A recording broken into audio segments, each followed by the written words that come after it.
গতকালকে ইন্ডিয়া পাকিস্তানের ম্যাচে হারিস রূপ বর্ডার লাইনে যখন সে ফিল্ডিং করতেছিল ওই সময় সে কিছু ইন্ডিকেশন দিছে, ওইটাকে কেন্দ্র করে এখন তোলপাড় সোশ্যাল মিডিয়াতে। ইশারা ইঙ্গিতগুলো এরকম, সে হাত দিয়ে এরকম করে দেখাচ্ছে একটা ফ্লাইট জেট, যুদ্ধের বিমান, সে মানে ফ্লাইট জেট যাচ্ছে এবং হঠাৎ করে ফ্লাইট জেটটা ক্রাশ করে, এরকমই সে একটা ইশারা ইঙ্গিত করছে। এইটার পরে ইন্ডিয়া পাকিস্তানের দর্শক ফেটে পড়ছে, মানে বিশেষ করে ইন্ডিয়ার, যে কেন এই ধরনের হরকত সে করলো। ভাই শুরু করছিল কে আগে? এই যে রাজনৈতিক ব্যাপার স্যাপার, দুই দেশের ইন্টারনাল প্রবলেম, এইটা খেলার মাঠে নিয়ে আসা, এইটা আসলে শুরু করছিল কে? Definitely India. কিভাবে? গত ম্যাচের আগের ম্যাচে তারা স্রেফ ম্যাচটা যখন জিতছে চোরের মতো মাঠ থেকে পালাই চলে গেছে। ইভেন যারা বাইরে ছিল তারা হুড়হুড় করে ড্রেসিং রুমে ঢুকে দরজা বন্ধ করা পর্যন্ত ক্যামেরাম্যান দেখাইছে।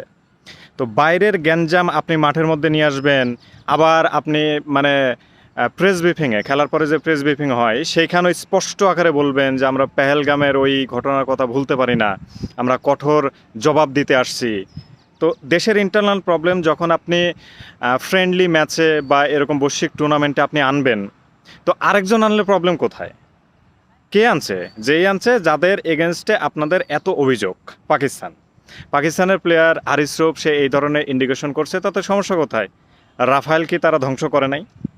রাফায়েল তো ধ্বংস করছে, 5টার মধ্যে 1টা না 2টা না 3টা ধ্বংস করছে, এরকম একটা ফিগার।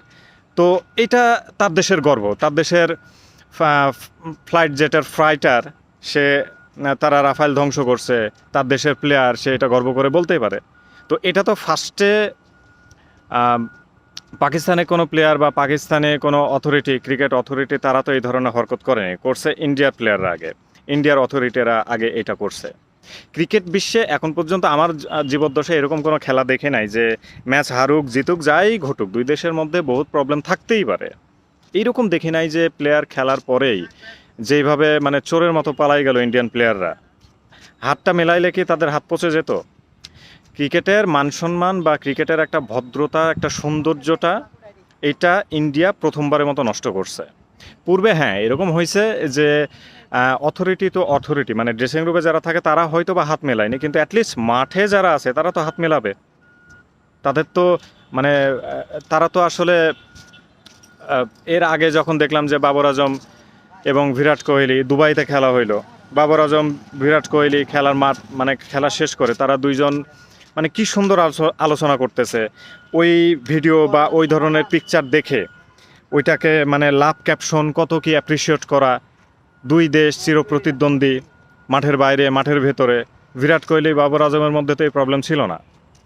আসলে ঘটনা হচ্ছে যে দিন যত যাচ্ছে তত চুট্টা বা তত ন্যারো মাইন্ডের মানুষের আগমন ঘটতেছে বড় বড় জায়গায়, যার কারণে এই ধরনের হরকতগুলো দেখতে হচ্ছে।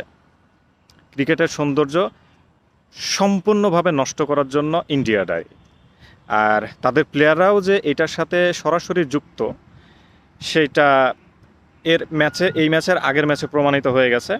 সো পাকিস্তানি প্লেয়াররা খুবই কম করছে। হারিস রূপ যেটা করছে সেটা খুবই কম করছে, এটা মিথ্যা কিছু না। তাদের দেশের ফাইটার যুদ্ধ বিমান নামায় দিয়েছে ইন্ডিয়ার, এটা গর্ব করে বলছে, ঠিক আছে, বাট শুরুটা ইন্ডিয়ার করা উচিত হয় নাই। এরকম হরকত আমার মতে এটা ঠিক আছে, বিশেষ করে ইন্ডিয়ান এবং ইন্ডিয়ান প্লেয়ারদের জন্য।